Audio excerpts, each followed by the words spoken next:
시청자 여러분 안녕하십니까? 헬로티비 뉴스입니다. 5월 15일은 제44회 스승의 날입니다. 스승의 날을 맞아 선생님 한 분을 소개합니다. 시각 장애를 딛고 교단에 선 선생님인데요. 손성혜 기자가 만났습니다. 아이들 한 명 한 명의 이름을 부르고 영석, 준범 목소리로 출석을 확인합니다. 중학교에서 국어를 가르치는 안지영 선생님은 시각 장애인입니다. 신체적 불편함을 이겨내고 임용시험에 합격해 교단에 선 지 어느덧 7년이 됐습니다.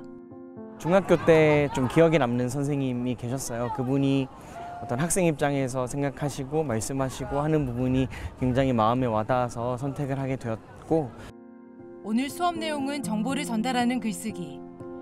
그리고 글쓰기 과정이 무조건 순서대로 진행돼야 된다, 아니다. 교과서 대신 사용하는 건 점자 정보 단말기입니다. 수업 진행에는 불편함이 없습니다. 목소리와 발음이 또렷해 오히려 수업에 집중이 잘 된다는 아이들. 안 교사는 교단에 서기 전 성악원에서 발음과 발성 훈련을 받았던 경험이 도움이 됐다고 말합니다. 보이는 행동이나 혹은 목소리를 학생들에게 어떻게 전달할까라는 부분을 많이 인식하고 있는 편이고요. 그리고 학생들과의 관계를 얘기하자면 사실 오히려 학생들은 그 주변의 어른들과는 반대로 오히려 편견이 없어요. 일관성 있고요. 그냥 장애가 있든 없든 그들에게 그냥 교사거든요. 하지만 장애 교사로서 느끼는 어려움도 있습니다. 사실 뭐 장애 그 자체 때문에 못하는 것은 생각보다 별로 없거든요. 그냥 환경이 받쳐주지 않아서 못하는 것들이 많은 거지. 그래서 장애가 있는데 이걸 어떻게 하지? 라고 생각하는 어떤 주변 사람들의 시선이 좀 가장 어려울 때가 많고, 그런 걱정 때문에 뭐 학교에서 담임이나 주요 업무나 이런 것들에 맞지 못하는 경우도 좀 많고, 그리고 제도적으로는 지원 인력의 불안정성, 어떤 고용 환경이 일정하지 않아서 어떤 경우에는 인력이 공백이 생겨가지고 뭐 그만뒀는데 바로 충원을 못해서 수업을 혼자 들어가야 되는 상황들, 생활 지도를 혼자 해야 되는 상황들, 그런 부분이 좀 어려움이 있거든요. 불편한 조건에서도 언젠가 맡게 될 담임교사가 되기 위해 다양한 수업 방식을 공부하고 있습니다. 디지털 교육이라든지 AI 활용 교육 이런 것들이 좀 화두에 중요하게 되고 있는데, 그런 것들을 좀 익히면서 시력이 없더라도 다른 방식으로 학생을 지도하는 방법을 많이 개발하고 있습니다. 안 교사는 학생들에게 자신의 가능성을 믿고 무엇이든 하나의 꿈을 가지라고 전했습니다. 학생의 한계보다는 가능성에 집중하는 교사가 되자 이거든요. 그래서 각자 잘하는 것들이 다르고 각자 어떤 좋아하는 것들이 다 다르니까 어떤 본인의 개성이라든지 더 잘하고 있는 것들, 그런 것들을 좀 더 잘 할 수 있도록 돕고 싶다라는 생각이 들고, 앞으로도 그런 교사가 되고 싶습니다. 헬로티비 뉴스 손상입니다. 서울시 교육청이 기초학력 보장 조례안 무효 확인 소송에 대한 대법원의 기각 판결에 유감을 표명했습니다.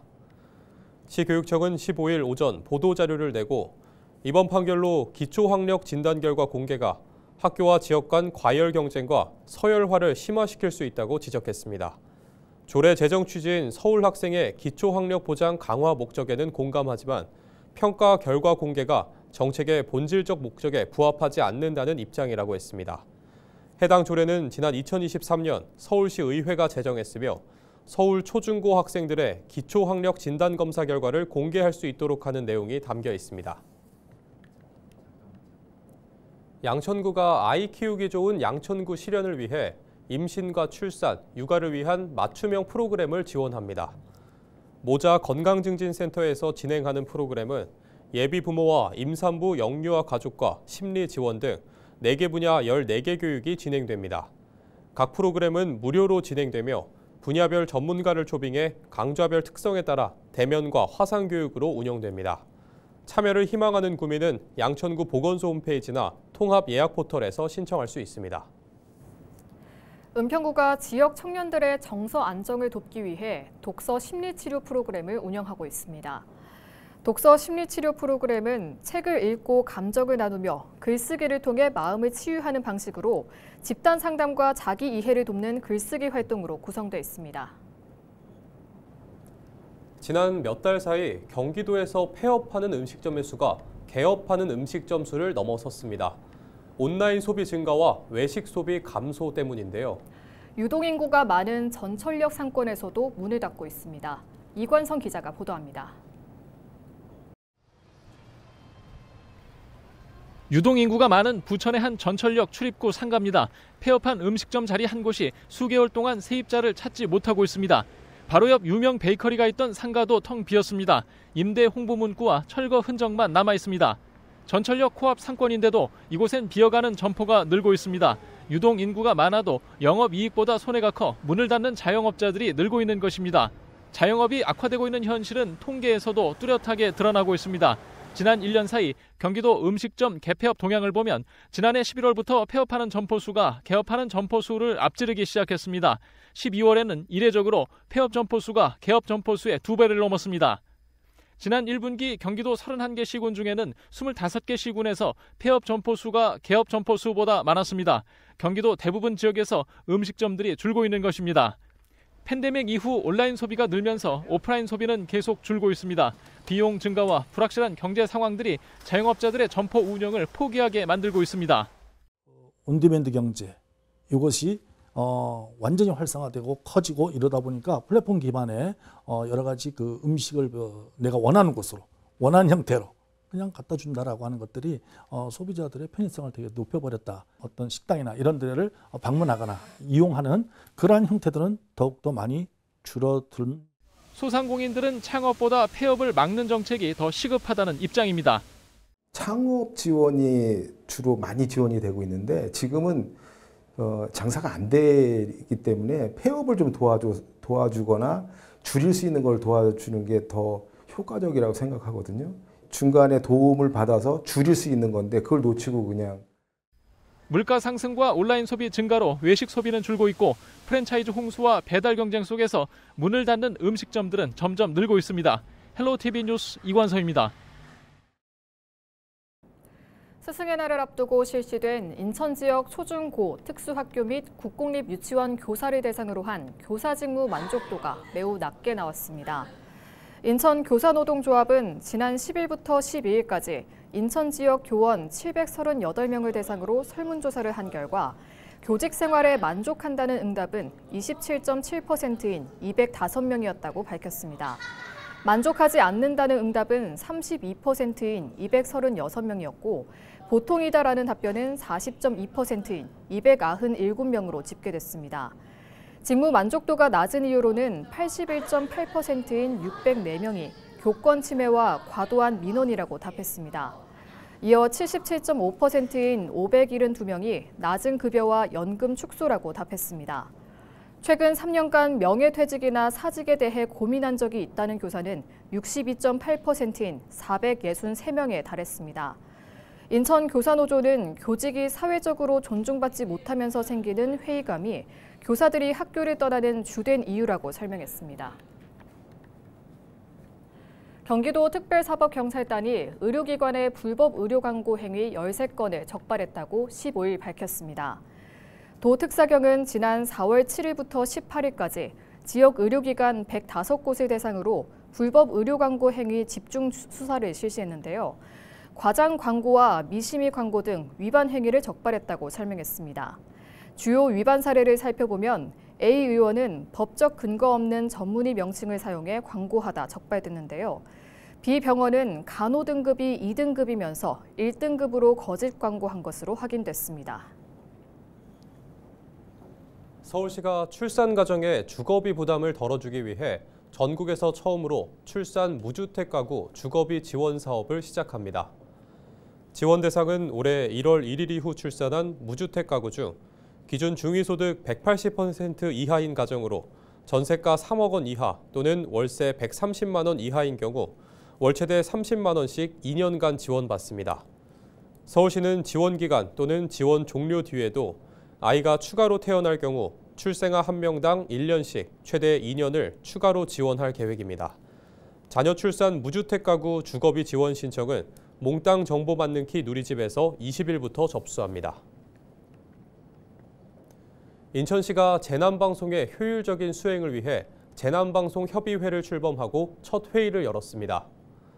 재난방송협의회는 인천시 시민안전본부장을 위원장으로 시 대변인을 부위원장으로 해 구성했으며 LG 헬로비전 북인천방송과 SK 브로드밴드 인천방송, NIB 남인천방송, OBS 등 6개 지역방송사와 유관기관 관계자들이 위원으로 참여했습니다. 이날 회의는 위원 위촉장 수여와 재난방송협의회 구성 및 운영에 대한 보고로 진행됐습니다. 특히 전국 단위 재난방송과 차별화된 지역 맞춤형 재난방송 기준 마련, 기관별 역할에 대한 심도 있는 논의가 이어졌습니다.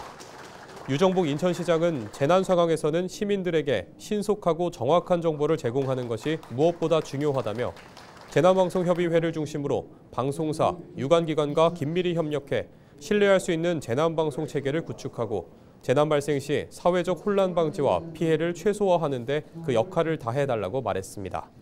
한편 시는 재난방송협의회를 정기적으로 운영해 재난방송 체계를 지속적으로 보완, 발전시키고 이를 바탕으로 시민들에게 재난 상황에서 보다 신속하고 정확한 정보를 제공할 방침입니다. 다음 달 1일부터 주택 임대차 계약 후 30일 안에 신고하지 않으면 최대 30만 원의 과태료가 부과됩니다.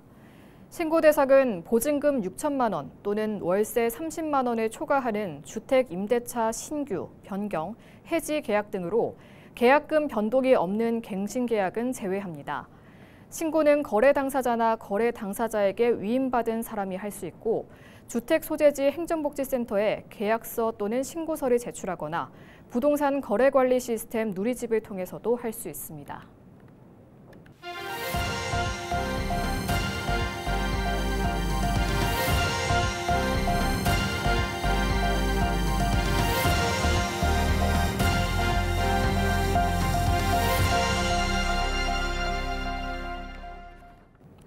경기도교육청이 교복문화 개선을 위해 학교의 자율성을 강화합니다.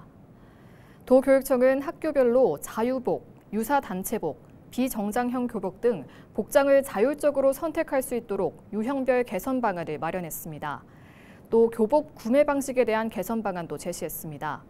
도교육청은 중고등학교 신입생을 대상으로 40만 원 상당의 단체복을 현물로 지원하고 있는데 학생이 꾸러미나 품목을 자율 선택하게 해 선택권을 확대했습니다. 인천시가 지역 중소기업의 경영 안정을 돕기 위해 1,100억 원 규모의 이자 차액 보전 특별 자금 지원 사업을 시행합니다. 오는 19일부터 신청을 받고 기업당 최대 10억 원까지 지원합니다. 상환은 1년 만기 일시 상환 방식입니다. 지원 대상은 인천 지역 내 공장을 운영하는 제조기업 또는 제조업 관련 기업으로 신한은행에서 대출이 가능한 업체입니다. 시가 1.2%, 신한은행이 0.5%의 이자를 각각 부담해 기업은 총 1.7%의 이자 지원을 받을 수 있습니다. 지원 조건과 한도 등은 2025년도 인천시 중소기업 지원사업 공고와 동일합니다.